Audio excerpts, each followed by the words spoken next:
It's a bloodbath on Wall Street. Since morning, tech stocks have been tumbling. They're set to lose $1 trillion, $1 trillion in a day. What led to this? A Chinese chatbot.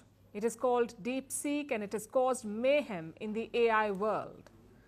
Up until now, the rules of the AI world were quite simple. You needed two things to build a successful model. You needed billions of dollars, and you needed cutting-edge technology, the best in the world. But China has completely shattered those rules. They've built a powerful chatbot. It is cheap, it does not rely on advanced AI chips, and yet it is sweeping the globe. So what's this fuss about? Why is DeepSeek suddenly everywhere? Is it really as flawless as it seems? And is this AI Sputnik moment? Let's break it down for you. We told you about DeepSeek last week. It was founded in 2023 by a man named Liang Wenfeng. It spun out of a hedge fund and remained nondescript until December last year. That's when they launched their first model. The AI world was only waking up to it, and then they launched a second model within a month. Most of DeepSeek's models are open source or open weight, meaning developers can access the code and they can build upon it. Which brings us to the question, how good is DeepSeek? Well, as good as any of its rivals, on par with the likes of OpenAI's ChatGPT and Google's Gemini. More importantly, it is free. That's a solid USP.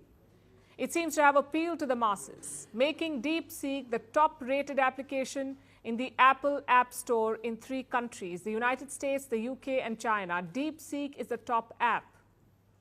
That should say something about how good it is. But that's not what the fuss is about, really. It's about cost efficiency. DeepSeek was trained for around $6 million. It may sound like a lot, but in the world of AI, it's peanuts. Tech giants use far more money to build such applications. Take Meta, for example. Meta uses upwards of $60 million to train its AI model Llama.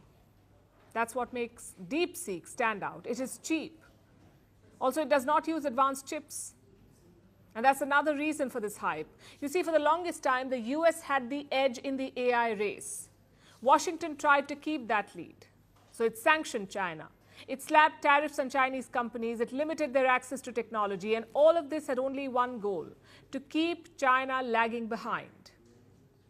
If they did not have the best technology, they wouldn't be able to make the best chatbots. That was the assumption. But China has smashed it. Look at this data. From 2003 to 2007, China led in 3 out of 64 technologies, just 3. But now China leads in 57 out of 64 technologies. What about the United States? From 2003 to 2007, the US led in 60 out of 64 technologies, but today it leads in only 7. So Washington is left eating humble pie. Since morning, Wall Street tech stocks are down, the likes of Nvidia, Microsoft, and Meta. This is the DeepSeek effect. It has clearly rattled the markets. When they opened, AI darling Nvidia was down by 12.5%. It is staring at a loss of $465 billion. Broadcom was down by 14%. AMD was down by 4.7%. Microsoft by 4.4%, Google down by 3.2%, and NASDAQ was down by 3.6%. S&P 500 fell 2.3%. So clearly the stocks went tumbling. Like I said before, tech shares are on track for a $1 trillion drop, all because of a Chinese chatbot.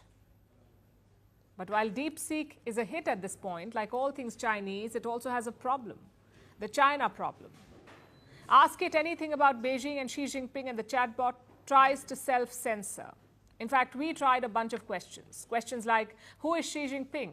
Is Xi Jinping a good leader? Who is China's president? These are the questions we asked. Does China curb human rights? And every time the response was the same. I'm quoting, sorry, this is beyond my current scope. Well, you would have to concede that's one committed chatbot. If it perseveres, it could join the Communist Party of China. But jokes aside, this does raise some problems. AI's inherent limitations, especially when it is controlled by one country's agenda. The US is building its own chatbots. The goal is to maintain tech hegemony. These bots are also said to carry America's political biases. Now, China is building its own chatbots, but they use Beijing's filters. Where does that leave the world? It leaves us with technology that divides and is controlled by a handful of nations. The future then is sovereign AI, to have tools and technology to build AI at home. Just like countries have their own currency, their own military, they will have to develop their own AI. You cannot outsource this to another country, and you cannot let it be concentrated in the hands of a few. We're calling this show Vantage. We hope you like what we put together for you. Touted as the minimum defense from that video. India's neighbors were the first to send the special edition of Vantage live from the White House throughout this week. Yes, Hindu Mandir in we're on our way to Tel Aviv. Measure, but it's also the perfect way to drive. I don't think that Prime Minister of Bhutan, Sherin Tagwe. Welcome to 60% of the world's office. Prime Minister Modi. Divyan. We were actually How are you doing? How do you like? It's been 1 year since that meeting. Iron bars separate you from the outside. Out the vote effort. Trump had, it says, and at $4.3 trillion. 300 billion by 2030. That's what we need to tackle climate change.